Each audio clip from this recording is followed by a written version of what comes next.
Arestado, 2 tulak ng droga sa sinagawang bypass operation ng PNP Zambales at nakumpiskang mayigit 400,000 pisong halaga ng hininalang shabu at marijuana sa South Santa Cruz, Zambales. Magbabalita dyan si Patrolwoman Lixen Reyes Sawaret.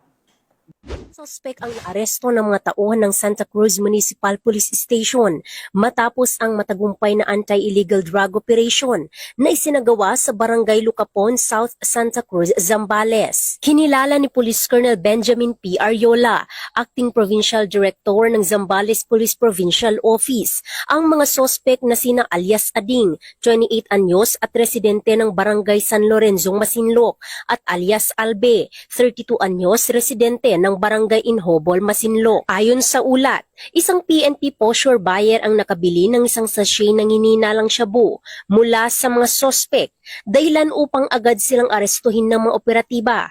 Nakumpiska mula sa kanila ang 4 na sachet ng hininalang shabu, isang sachet ng marijuana, isang unit ng motorsiklo Yamaha Sniper na walang plaka, at isang pirasong 1,000 pesos by bust money. Sa kabuuan, tinatayang 60.90 gramo ng hinihinalang shabu at 2.86 gramo ng hinihinalang marijuana ang nasabat na may standard drug price na 414,462.20 pesos. Kasalukuyang nasa kustodiya ng Santa Cruz Municipal Police Station ang mga sospek at ang mga nakumpiskang ebidensya para sa dokumentasyon at tamang disposisyon, at inihanda ang reklamo laban sa kanila para sa paglabag sa Sections 5 at 11 ng Republic Act 9165 o Comprehensive Dangerous Drugs Act of 2002. Ang matagumpay na operasyon na ito ay patunay na walang humpay na dedikasyon ng kapulisan sa Zambales upang labanan ang kriminalidad at ipagtanggol ang kapakanan ng mamamayan.